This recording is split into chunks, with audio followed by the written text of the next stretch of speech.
Hi, everyone. Welcome to our webinar.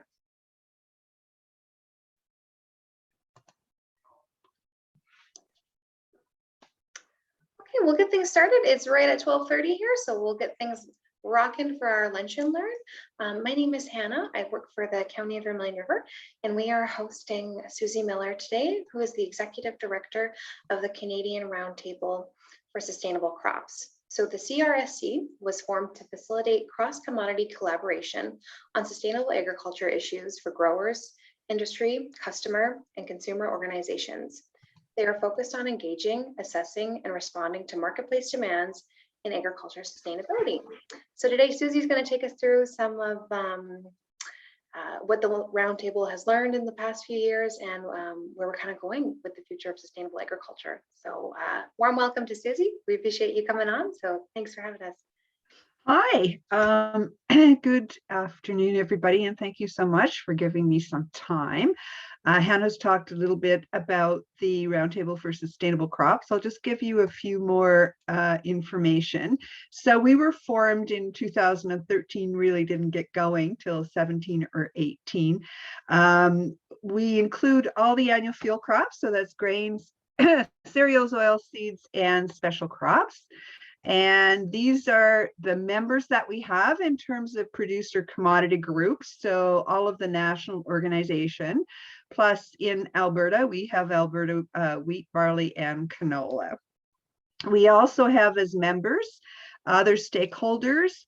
On the left-hand side are all the input members, Seeds Canada, the marketers, grain marketers. We have ARICA, the Western Grain Research Foundation, Farm Credit Canada, and then we have a number of customers, ANAC, Maple Leaf Foods, McDonald's, Warburton's, and we have the Soil Conservation Council of Canada and Ducks Unlimited. So what I'm going to talk today about is showing sustainability in terms of grain production. How does it matter? And then talk a little bit about our code of practice. Just some background. We developed a code of practice and took it out for consultation between January and March 2021, all virtually, of course. We got a lot of comments, and a fundamental question that was asked is, why are we doing this? And I don't need to demonstrate that my grain is sustainably grown when I sell it at the elevator. And is this just another piece of work that you're requiring us to do? So what we did was we went out and talked to at various key informants. We had in-depth interviews. They also did a lot of other kind of desk research. So we focused on customers, on marketers, and others that could contribute to this. And this is what we found. From an exporter perspective, they're being asked for a range of information about the sustainability of grains, oilseeds, and special crops. These questions can vary depending on who it is, and some are very specific. Some want actual verifications and certifications. They come mainly, not from everybody, but they come mainly from European and North American customers, but they're growing in Asian markets. There is a concern among the marketers that they're going to continue to be bombarded by questions by customers and by crops, and this will that they don't necessarily have the answers to. And this will become onerous not only for the grain companies, but their farmer suppliers. And they also indicated that countries that have something to offer that Canada doesn't could disadvantage our grain industry, and a number stated that doing nothing is an option. They're concerned about standards imposed externally rather than having a made in Canada solution. So what's driving these? And I'm sure this is something that is not new to you. The drive to reduce greenhouse gas emissions is a big part, but not the only part. of undertaking the questions or driving the questions. So the large companies, if we start with those first, they're being pressured by investors, their shareholders, but also other equity investors and lenders about their performance in terms of sustainability. Companies want to position themselves from a competitive perspective and want to be seen as leaders in something that consumers care about. There are specific customer requirements within transactions. For example, somebody who is milling grain, one of their food processing customers may have something specific, and some are positioning for the future because they feel there's going to be regulatory change or market requirement change. These companies are expected, and in some cases required, to provide environmental and social governance and GHG reduction targets. Their consumers are expecting these international brands to take a leadership position and to be out front. And as I indicated earlier, it's not true of all countries. And certainly, for example, there hasn't been a push from South America or African countries to prove sustainability, but for others it is. So these have implications for farmers. So we're talking about companies establishing a carbon reduction goal, and many of them use the greenhouse gas protocol under the Science-Based Targets Initiative. And they have 3 scopes. And scope 1 covers every direct emissions from owned or controlled sources. So for a company like McDonald's, for example, that would encompass their stores and any of the delivery that they had, that they actually owned. Scope 2 are indirect emissions from energy sources. So whatever they buy for heating, cooling, running their operations. And scope 3 is all other indirect emissions that occur in a company's supply chain. So for food manufacturers and foods, sort of food sellers, most of the scope 3 emissions are at the agriculture production level because farm products are what they do. And so they're and it's challenging for even no-till grain producers to reach carbon neutrality. So that definitely there's going to have to be work between these customers and farmers in order to be able to reach these commitments.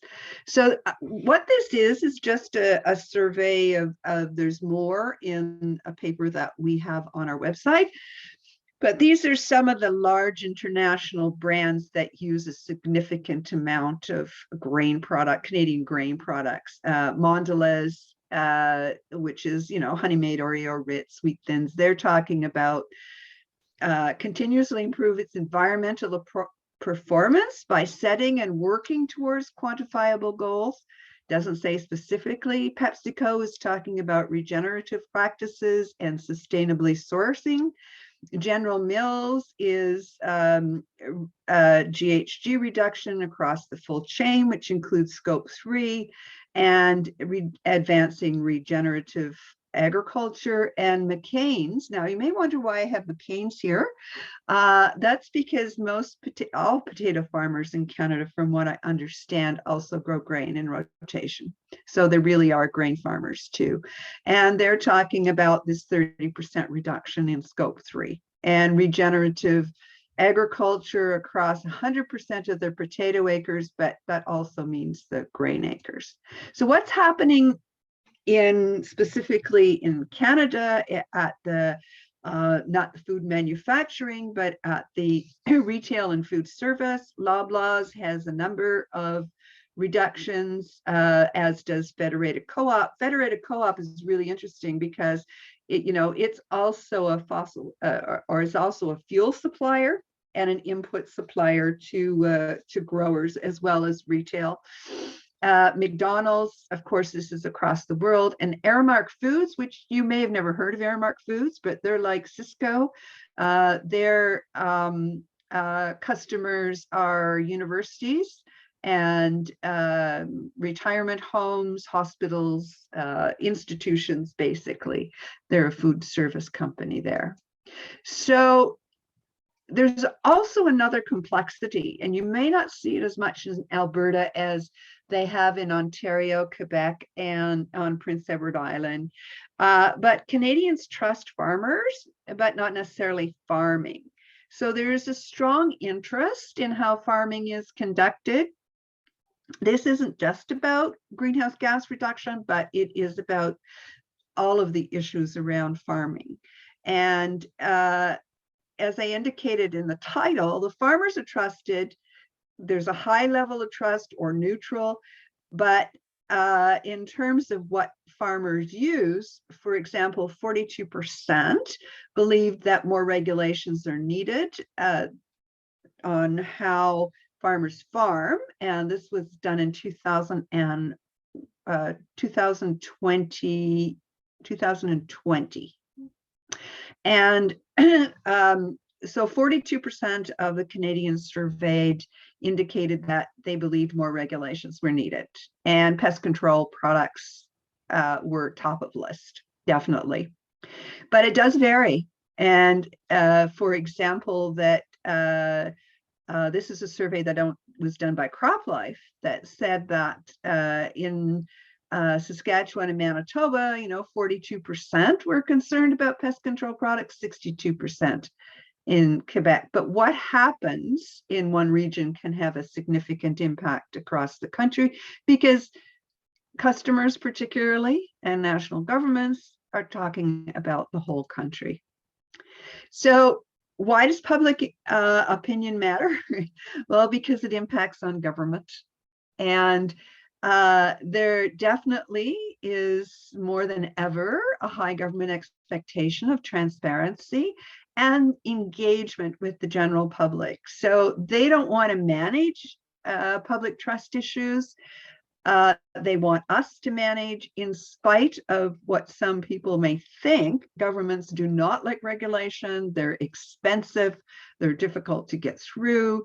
They would much prefer industry to manage this on their own, but they will use levers in current policy instruments and regulations to generate preferred outcomes. For example, the Clean Fuels Regulation has land use requirements. And of course, public trust was referenced in the federal, provincial, territorial policy framework. So what's going on in the rest of the world, right? So it's okay. This is what's going on. This is what we're going to see coming down the road if it's not already here. But what are others doing? And so this is kind of a short survey of competitors, but also customers. So the US, their most successful product has been their soy sustainability protocol. And this was developed by the US soy industry. And it's basically a list of practices that their soybean growers follow. And they've actually made themselves a preferred supplier in Asia because they can say that they're sustainable. The US is a field to market as well. There are some companies in Canada that are using this. I think right now there are about 200 growers enrolled in the field to market. In terms of other competitors, Australia has two. One is Grain Care, and it's more about the quality all along the supply chain. And in fact, it is very close to the type of practices that are regulated by the Canadian Grain Commission. But Sustainable Grain Australia, they use a particular protocol, and this is a certification system available to all growers, run by a grower organization. Now, Brazil and Argentina, particularly Brazil, has always come under a lot of pressure.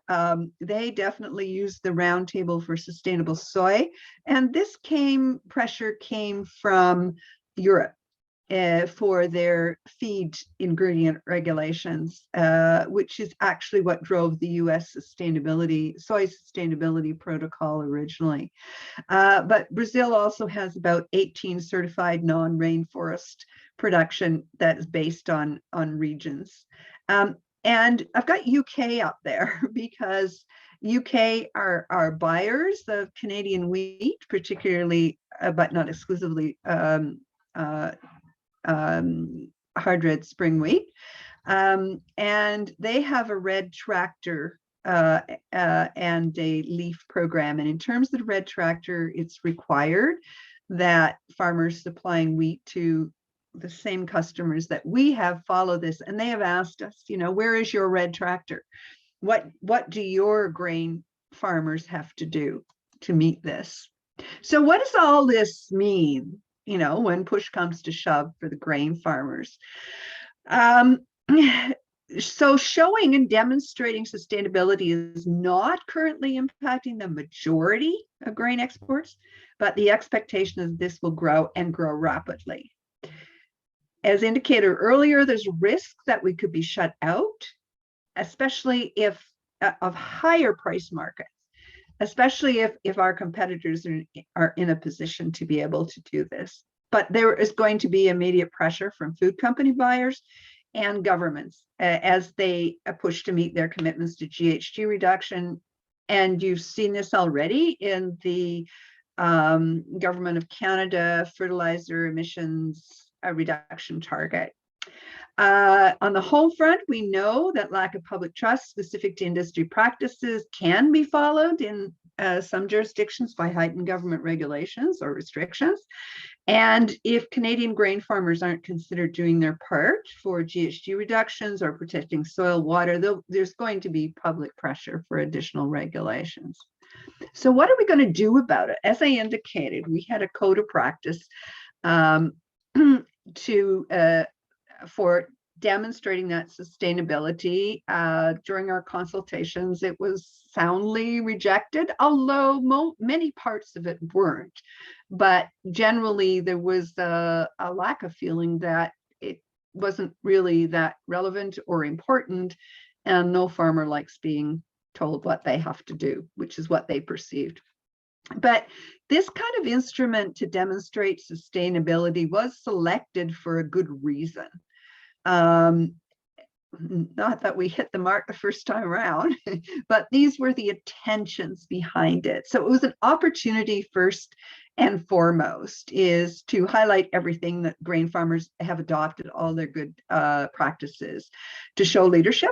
Again, that speaks to the issue of the Canadian public and government, that they care about sustainability.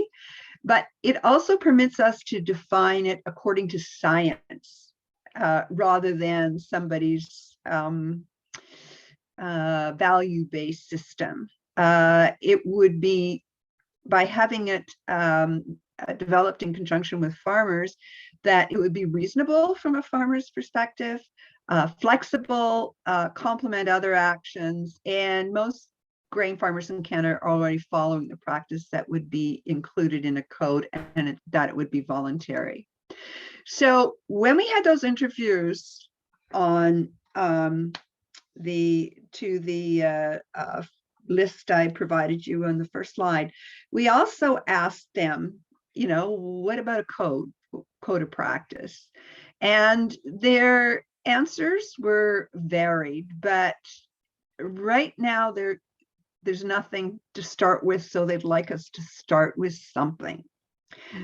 Some of them, particularly on the wheat side, are already using the concept in discussion with customers, and there's a high interest. And from those countries such as UK, for example, who are requiring certain types of practices by their own farmers, it can start as a discussion point. And it's also that sustainability is correctly interpreted in the Canadian context. And I'll tell a little story about that. A couple of years ago, I got a phone call from one of our members who market grain in Europe. And they said that they didn't want to buy, their customer didn't want to buy Canadian grain because we were in risk for deforestation. And so we talked around, where do these numbers come from? Well, apparently they came from an FAO list on the amount of deforestation, and Canada was higher on the list, partly because wildfires, and we'd also had we have a lot of trees, we have a lot of forests, and they had read somewhere, this customer had read somewhere, Statistics Canada document and Natural Resources Canada from about 15 years ago, saying that the reason for deforestation, that half of it was because of clearing for agriculture land. And so what I was able to show her and provide her with was that our cropland has not increased over time. And that we can, if we define a sustainability ourselves and correctly interpreted, we can avoid some of these defensive actions. They also, in terms of these key informants, that they feel that the code can prevent this fragmented approach and be used for all crops, as well as serving as a baseline. Of course, food companies said, look, if you could show this reduces scope 3 emissions, that would be really, really helpful. And what did those in the Canadian market say? They feel that they can develop a partnership between the retailer and farmers to be able to tell our story for us. Again, support transparency, correct misinformation, and demonstrate progress. So what did we do? We went back to the drawing board. We did all this analysis. We went out and talked to farmers. There are 36 crop associations across the country, grain crops, that cover our area. That includes sort of the provincial checkoff agencies, the national associations, regional associations. We had engagement sessions, provided them more in depth with what I gave you earlier. We had over 175. Usually they were board members, some were delegates attending. Also sent invitations to 800 farmers who had registered for our consultations in 2021 and invited them to sessions in February. About 10% attended. We conducted them ourselves, and we actually do have the PowerPoint of a presentation on our website. Plus, actually, I recorded myself doing the presentation for those who prefer visual. So this is what we heard. We also asked those crop associations to send in a written response. We really wanted to know and understand if we move to Code 2.0, would they be supportive, and under what conditions would they be supportive? So their feedback was that the value of a tool such as this is to highlight that Canadian grain production is sustainable. They want to see that first and foremost, that Canadian farmers have adopted practices that make them sustainable.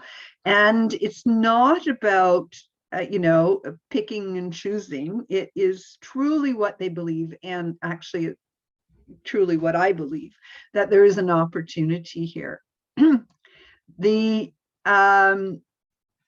also this value that if we don't have, the government would make one. There definitely is a concern that if we don't take the leadership ourselves, somebody's going to tell us what to do, either the market or the government. In terms of the content and tone, it would have to change from what we did before. The previous one, I'm going to give you an example of what we sort of came out with. But previously we had actually developed a code that followed the animal care codes of practice in terms of tone and in terms of form and in terms of length. And the crop associations felt that, and actually universally among those who we talked to last year, just felt it wasn't going to serve its purpose. So it's about, they want to include the regulations that are in place because they feel that this gives us an advantage in demonstrating sustainable practices, and then include what are customers asking for, and then add anything. Of course, it's very challenging to make a national code. Conditions are very different in Prince Edward Island and southern Alberta, even though they both grow potatoes. They're also extremely different in Saskatchewan than they would be in Quebec. And so the code needs to be flexible enough, definitely must be voluntary.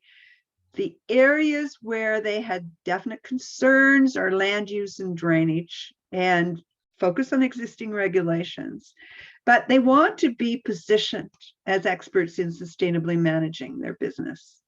And that is, sort of part of identification of what farmers are doing and the leadership they're taking. They also want the work directly with farmers. So the first draft of the code, called Responsible Grain, it was developed by a committee. And this committee included 4 farmers from across the country. It was chaired by a sort of a farmer not associated with any association. It included 1 government people, 2 marketers, input supplier, and Ducks Unlimited, to which there was some pushback, particularly in the pothole area of eastern Saskatchewan, east central Saskatchewan, and western Manitoba. So we committed that we would actually work directly with farmers. So that's what we're going to do, but through their associations. But there's also more farmers at large are engaged and consulted, not just the directors, to get the feeling of, how is this going to be accepted? Does this make sense? So this is what we decided to do. So we proceed with a version 2, and we would focus on regulations and beneficial management practices that most grain farmers follow. We would provide information on accomplishments. We're not going to call it Responsible Grain or Code of Practice. We have to find something else.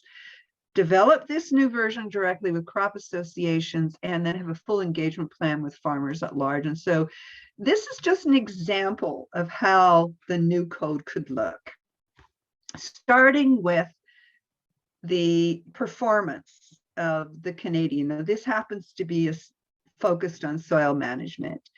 So this is an example of how we could start out by telling the story. And I've used numbers from Ag Canada. They're out of date, it's 2011, but they're still valid, about, reduction in erosion risk, increases in soil carbon, and reduction in air quality, or improvement in air quality. Another one is to talk about specific practices, like Canadian grain farmers are world leaders in conservation tillage, what that is, and the changes that have happened from 1991 that show no-till going from less than 3 million acres up to 21, I don't know, acres or hectares. And that the conventional tillage, which is the brown one, has considerably reduced. Then we get into, these are things that grain farmers do. but making it flexible enough so that there are choices. It's one of the things the farmers told us, like, let me decide what's best in my circumstance. Tell me what you want the outcome to be, and I'll figure it out. So conservation tillage where suited, rotate crops. I think everybody agreed that this was something that was beneficial for all sorts of reasons. And actually 97% of farmers in the last farm management survey, grain farmers in Canada, rotate crops. Reduce the risk of erosion, remediate severely compacted soil. And the last one is something that's still under discussion, is to burn crop residue only when no other feasible options are available. And then we have other beneficial practices that farmers may undertake, but suited to their climate, soil type, including, livestock manure, compost, or other organic material, as much diversity as possible in the cropping plan, not just rotation like they do in Eastern Canada. Of many of them just do soybean corn rotation, cover crops, retaining crop revenue, and there's always an and or in there, and then adopt measures to limit soil compaction. And when we showed this to the 250 farmers that we talked to in January, February of this year, they felt this was much more in keeping with what they would be comfortable with. And so this is our current timeline. So May to September, it's to redraft it and to work with the association staff. We know that between now and then is very, very limited time we can actually engage their directors. And then October to December, that allows us to work with our own steering committee and members and the crop associations. And once they're comfortable with it, then we can have formal consultations in January to March. So this happens to be, and Hannah has a copy of this, so she can send you a presentation if you like. And this happens to be my email address, and that is our website where you can find more detailed information if you so wish. So I'm done for now. That was awesome. Does anyone have any questions for Susie?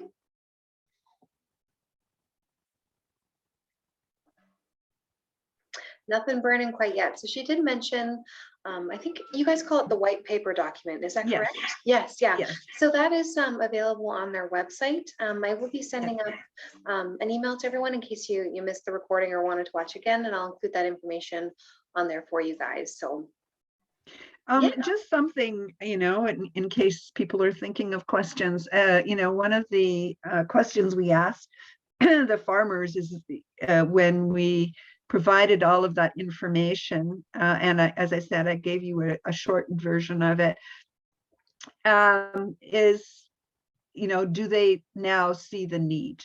So they felt there was a need to do something. There's still others that are not convinced that a voluntary code of practice is going to be the answer, and we agreed it's not the answer. It's not going to get canola into the European Union for biofuels. You have to go through one of the programs, and that I think it's Viterra and Cargill have, but they felt that they didn't know and understand the pressures.